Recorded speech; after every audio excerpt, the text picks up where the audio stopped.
जलाली और कुदूस नाम में आप सभी को मेरा सलाम। मैं आपके सामने रखूंगी लूका 10 उसका 25 से 37 तक। और देखो आए आलिम ए शराब उठा और यह कहकर उसकी आजमाइश करने लगा, आए उस्ताद मैं क्या करूं कि हमेशा की जिंदगी का वारिस बनूं। उसने उससे कहा, तौरात में क्या लिखा है, तू किस तरह पढ़ता है? उसने जवाब में कहा, खुदावन अपने खुदा से अपने सारे दिल और अपनी सारी जान और अपनी सारी ताकत और अपनी सारी अकल से मेहमत रख और अपने पड़ोसी से अपने बराबर मेहमत रख। उसने उससे कहा, तूने ठीक जवाब दिया, यही कर तो तू जिएगा।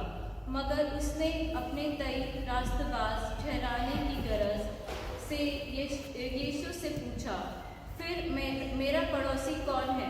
यीशु ने जवाब में कहा, एक आदमी यरूशलेम से यरूही की तरह जा रहा था कि डाकुओं में घिर गया।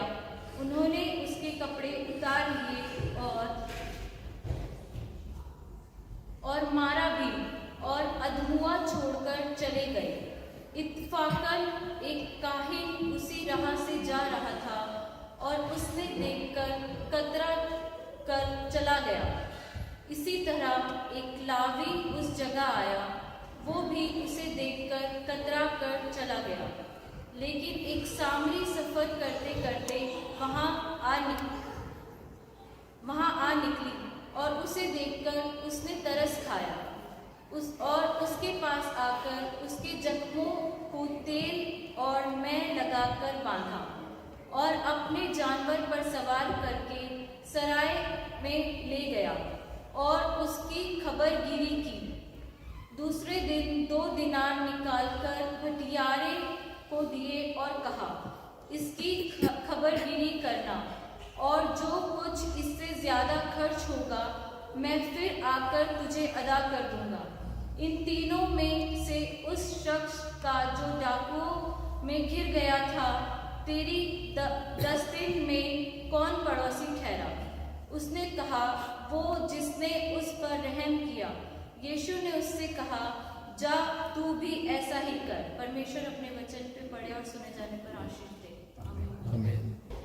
हमने जो कलाम में पढ़ा लूका उसका 10 बाब, बड़ी ही पुरानी आयतें हैं और हमने सुनी है, समझी हैं और बहुत नजदीकी से इस कलाम को हमने बहुत सारे पादरियों से सुना भी होगा, राइट।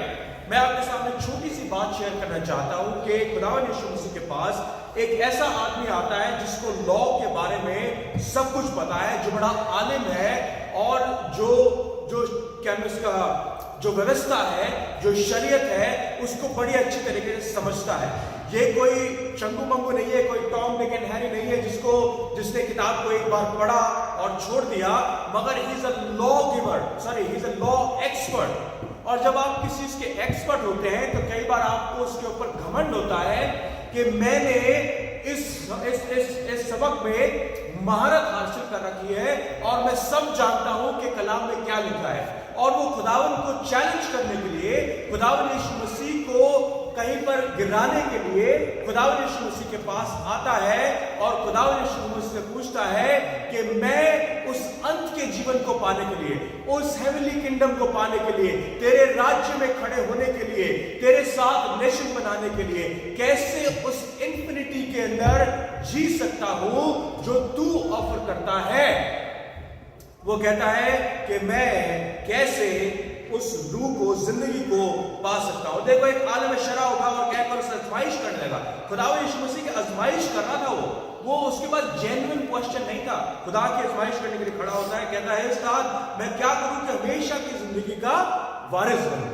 हमेशा की जिंदगी का वारिस, हमेशा की जिंदगी का वारिस ये भी बनना चाहता है जो गुनहगार है, जो घमंडी है, जो खुदावंद यीशु मसीह को परखना चाह रहा है, उसकी आजमाइश करना चाह रहा है और उसके सामने खड़ा होकर कहता उसको उस्ताद है, गुरु है, मास्टर टीचर है, रबाई है, मगर उसको मसीहा करके नहीं मानता और उसके आगे खड़े होकर कहता है कि मैं हमेशा की जिंदगी पाने के लिए क्या करूं। बड़ा जेन्युइन सब क्वेश्चन है मेरे भाई बहनों कि खुदावन यीशु मसीह मैं हमेशा की जिंदगी में पाने के लिए क्या करूं? खुदावन यीशु मसीह अगर बड़ा रूड होता या उसकी तरह ही उसको जवाब देना चाहता तो पता उसे क्या कहता? कुछ नहीं, तू कुछ नहीं कर सकता, तू कुछ नहीं कर सकता. God, what should I do to get eternal life? And God would have turned to him and say, nothing. Because your question is wrong. Because not you who's going to do anything. ये तू नहीं करेगा, मैं करूंगा. तेरे अनंत जीवन के लिए, तेरे हमेशा की जिंदगी के लिए, तेरी इटर्नल लाइफ के लिए मैं करूंगा. Because my God is a provider and it has nothing to do with you. Do you understand where I'm coming from? It is very important to understand the gospel. खुदा की जो सच्ची आवाज है और गुड न्यूज है, वो इस पैसेज से हम कैसे समझ सकते हैं? सबसे पहले टोटल डिप्राविटी पे आपको ईमान लाना है कि we are nothing, we are useless, we are zero. जैसे ये खुदा की आजमाइश कर रहा है, कोई बड़ी बात नहीं है. हम भी खुदा की आजमाइश रोज करते हैं, हम भी उसको कटघरे में रखते हैं, हम भी उसको चैलेंज करते हैं. जब हमारी जिंदगी में परेशानी आती है, हम भी उससे क्वेश्चन करते हैं, गॉड व्हाई? Don't we? हम कहते हैं क्यों ऐसा हुआ? मैं तो बड़ा रास्तबाज आदमी हूं, तूने मेरी जिंदगी में ऐसा होने क्यों दिया? और एनीवे आगे भी बढ़ते हैं, रास्तबाज होने की कोशिश करते हैं, क्वेश्चन खुदा से पूछते हैं, हमेशा की जिंदगी पाने के लिए मैं क्या करूं? और यीशु मसीह कहता है कुछ नहीं, because soon I am gonna die on the cross, और वो तेरे लिए हमेशा की जिंदगी होगी. Is that right? Simple is that. Here come the gospel, here come the gospel my friend. हर एक पैसेज के अंदर खुदा के कलाम के गुड न्यूज है मेरे और आपके लिए. जब तक इस बात को समझे, इस डॉक्ट्रिन में डीप जाए, वो आदमी कहता है बड़ा स्मार्टी बैठा हुआ है, वो खुदा को कटघरे में लेना चाहता है, खुदा को परखना चाहता है. खुदा यीशु मसीह कहता है ओके, कौन है मेरा पड़ोसी? यीशु मसीह कहता है ऐसा कर, वैसे तो कुछ नहीं कर सकता, मगर ऐसा कर, अपने खुदा से मोहब्बत कर और अपने पड़ोसी से मोहब्बत कर. ये दो हुक्मों को मान ले. वो कहता ठीक है, बता दे मेरा पड़ोसी कौन है. वो फिर उसको चैलेंज कर रहा है. ये नहीं कि वहां से चला जाता, नहीं, वो और चैलेंज कर रहा है, तू मुझे कैसे बताएगा कि मैं कौन हूं? मुझे बता कि मेरा पड़ोसी कौन है. उसे खुद नहीं पता कि वो कौन है, मगर अपने पड़ोसी की इल्तिजा, पड़ोसी की खबर लेना चाहता है. कौन है ये पड़ोसी? Here come the gospel, that is you and me. This is who we are. Now मैं आपसे एक क्वेश्चन पूछता हूं. इसमें तीन लोग हैं, एक प्रीस्ट है, एक लेवाइट है और एक समारिटन है. आप में से कौन प्रीस्ट के साथ, लेवाइट के साथ या समारिटन के साथ अपने आप को आइडेंटिफाई करते हैं? Raise your hand. कितने लोग कहते हैं कि वो प्रीस्ट है? मुझे लगा तू तो पादरी है यार. Me and Rooney, we are ministers, we are closer to priest, right? कितने लोग सोचते हैं कि you are Levites? Raise your hands. Levites, one person. Anyone else? Levites आपको पता ना कौन था? जो मंदिर में काम करते थे, और किसी को अलाउड नहीं था मंदिर में वो काम करना जो वो कर सकते थे. कौन तीसरा कौन समझता है कि आप लोग सामरी लोग हैं? Raise your hands. आप लोग सोचते हैं सामरी. Anyone else? बाकी ये लोग बैठे, हाथ तो खड़े करो, कुछ तो करो. यस? कितने लोग सोचते हैं आप लोग सामरी हैं? हाथ उठाएं. सामरी हैं? आप तीनों गलत हैं. जो लोग सोचते हैं कि आप प्रीस्ट हैं, जो लोग सोचते हैं आप लेवाइट्स हैं, जो आप सोचते हैं सामरी हैं, आप तीनों गलत हैं. पता है हम कौन है?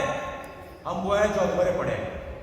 क्योंकि गुनाह ने, शैतान ने हमारे कपड़े छीन लिए, हमारी इज्जत, हमारी आबरू छीन ली है. खुदावन यीशु परमेश्वर ने हमारे को रास्तबाज बनाकर उस बाग एदन में रखा था. और उस डिसोबीडियंस जो हवा ने किया और जो आदम ने किया, याद है? जैसे आदम ने वो फल खाया, जैसे किया उसको लगा मैं नंगा, I am naked and we are trying to hide ourself. That's what who we are. We are not priest, we are not Levites, we are not Samaritan. We are the people who are half dying in our sin. That's what we are. That's the gospel, isn't it? That's the gospel. Gospel is that Jesus Christ, when you're dying in your sin, जब आप अपने गुनाहों के अंदर पड़े हैं, मरे हैं, करा रहे हैं, खुदावन यीशु मसीह वहां पर आपके सामने आता है. That's who we are. हम प्रीस्ट नहीं हैं और ना ही हम लेवाइट्स हैं. क्योंकि हम उस लायक ही नहीं है। और सामरी कहलाने के लायक बिल्कुल भी नहीं है, क्योंकि सामरी जो है वो दुनिया के नॉर्म्स को तोड़ रहा है, उन परिस्थितियों को, उस हायरार्किकल ऑर्डर को तोड़ रहा है, उस डोमिनियन को तोड़ रहा है, उस पावर को तोड़ रहा है जो वहां के लोग उस समय एक्सरसाइज करते थे, और हम भी, और मैं भी, और आप भी करते हैं। जैसे हमारे पास पावर आती है, we destroy and destruct rather than build, isn't it? हमारे पास पैसा आता है, हम उसको और खर्चा करते हैं अपने ऊपर खर्चा करते हैं, बनिस्बत इसके कि किसी और से उसका कुछ भला हो सके। When God increases your income, do not raise the standard of your living, but standard of your giving. That's what God asks us to do. Do we?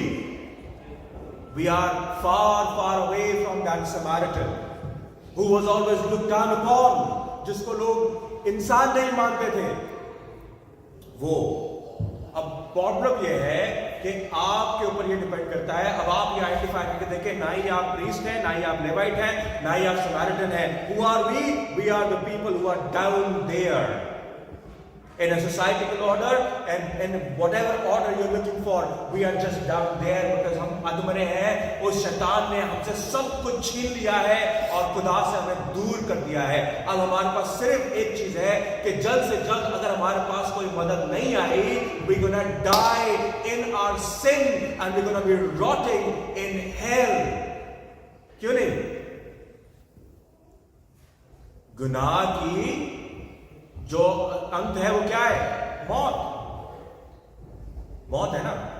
तो जब आप अधमरे हैं इस जहान के अंदर, पहली बात तो रियलाइजेशन होना जरूरी है कि हम अधमरे हैं, और जब हम अधमरे हैं तो हमारा खत्म होना जरूरी है। थोड़े दिनों बाद अगर मदद नहीं आई तो we'll die, but that's what God has done।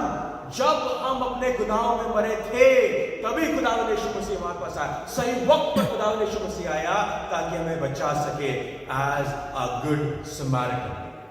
The problem is from our side what you can do। यीशु मसीह कहता है, वो कहता है मैं पूरी जिंदगी पाने के लिए क्या करूं? वो कहता है तू कुछ नहीं कर सकता एक्चुअली, मगर जाके मोहब्बत कर खुदा से और अपने पड़ोसी से। वो कहता है मेरा पड़ोसी कौन है? जब आप नीचे पड़े हैं तब आपको ये क्वेश्चन पूछना है, खुदा मेरा पड़ोसी कौन है जो मुझे सहारा देगा, जो मुझे बचाने के लिए आएगा। अब आपकी गुहार पे डिपेंड करता है, are you calling a priest, are you calling a Levite, और are you calling a Samaritan man. Now, I'm not going to go through these verses, मगर if you want, go and read Malachi उसका 2 बाब उसकी 7वीं से 9वीं आए। मैं आपके सामने पढ़ देता हूँ। अगर आप प्रीस्ट पर भरोसा रखते हैं कि प्रीस्ट आएगा हमारे को बचाने के लिए, कोई ऐसा दुनिया में इंसान आएगा जो हमें बचाएगा, क्या लिखा है 7वीं आयत से? क्योंकि लाजिम है कि काहिन के लब मरफिश और महफूज रखे और लोग उससे मुंह से शरीयत मसाइल पूछें, क्योंकि वो रब्बुल अल्फाज का वसूल है। पर तुम राह से मुनरिफ हो गए, तुम शरीयत में बहुतों के ठोकर के बाइस हुए, तुमने लावी के अहद को खराब किया। रब्बुल अल्फाज फरमाता है, बस मैंने तुमको सब लोगों की नजर में जलील और हकीर किया, क्योंकि तुम मेरी राहों पर कायम न रहे, बल्कि तुमने शरीयत मुआमलात में रुदारी की। Read that in English if you want. If you depend on priest, you know there was most famous priest. Who was it? कौन था सबसे ज्यादा बड़ा priest बाइबल के अंदर? मेल्किसेदेक था। उसके बाद कौन था? मूसा का भाई, क्या नाम था उसका? हारून। जब मूसा पहाड़ पर चला गया खुदावंद की उपस्थिति में, खुदावंद की मौजूदगी में, तो लोग उसके पास आते हैं। Exodus 32, read that. एक्सोडस 32 वो आते हैं और आगे कहते हैं हमारे लिए खुदा बना दे। और इससे बेहतर कि वो प्रीस्ट कहता अबे शर्म करो, मेरा भाई सिर्फ 40 दिन के लिए गया है, खुदा की हजूरी हमारे साथ है अभी भी, शर्म करो। वो क्या कहता है? बुंदे उतारो सोना दो, मैं बछड़ा बना देता हूं तुम्हारे लिए। ये है प्रीस्ट करने वाले। अगर तुम झूठे प्रीस्टों के पीछे चलोगे, this is what gonna happen. If you cry out from the bottom of the pit to a priest, they're gonna misplace you, they're gonna mislead you, some of them, not all of them, and there are a lot of people being misled। Stadium में बैठे बड़े बड़े, मगर they don't have the right priest। if you believe that priest can save you, they're gonna destroy you, simple as that। दूसरी आयत पढ़ेंगे Ezekiel उसका 44 बाब उसकी 10 से 14 आयत में लिखा है about Levites। Levites who were destroying the people of God as well. Their work was to bring people closer to the temple of God, but they were putting so much burden on them and making their own laws and rituals that was condemned in the Christ, in the book of law. Levites. If you think that you can call out to Levites, you're going to destroy yourself. जब आप उस गड्ढे के अंदर हैं, आपको एक इंसान को पुकारना, और वो है गुड समैरिटन। कौन गुड समैरिटन? गुड समैरिटन कौन थे? जिनको वो मोहब्बत नहीं करते थे, जो सोसाइटल ऑर्डर के अंदर सबसे नीचे आया करते थे, जो कहते थे तुम लोग गद्दार हो, तुम लोग निकम्मे हो, तुम लोग राष्ट्रबाज नहीं हो, तुम्हारे अंदर बुरी आत्माएं हैं, बुरी रूहें हैं। ये कहा जाता था उन सामने लोगों को, राइट? जिनके कुएं से पानी नहीं पिया जाता था, जिनको छुआ नहीं जाता था। हमारी कंट्रीज में भी ऐसे लोग होते हैं। But anyway, what I would like to concentrate on is Isaiah 53:2-3. क्या लिखा है? Isaiah उसका 53 बाब उसकी दूसरी और तीसरी आयत। अपने ऊपर से पर वो उसके आगे कोपल की तरह और खुश जमीन से जड़ की मानद फूट निकला है, ना कोई शक्ल है, ना सूरत है, ना खूबसूरती।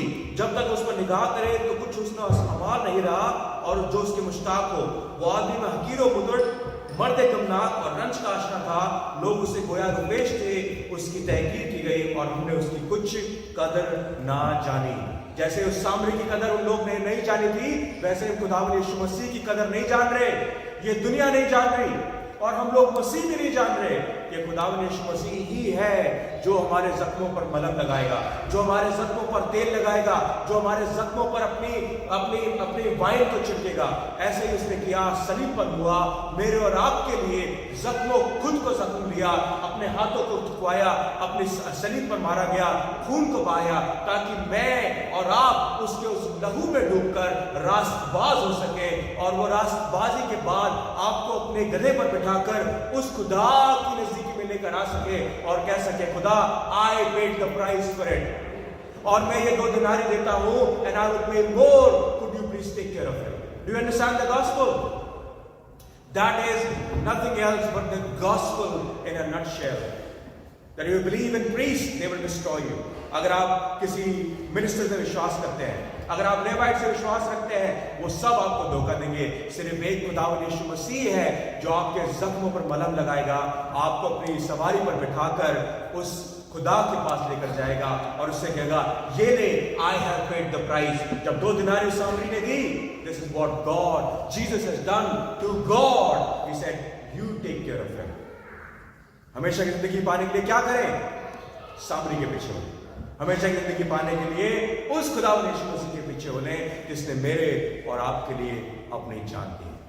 खुदावंद आपको बहुत बरकत दे।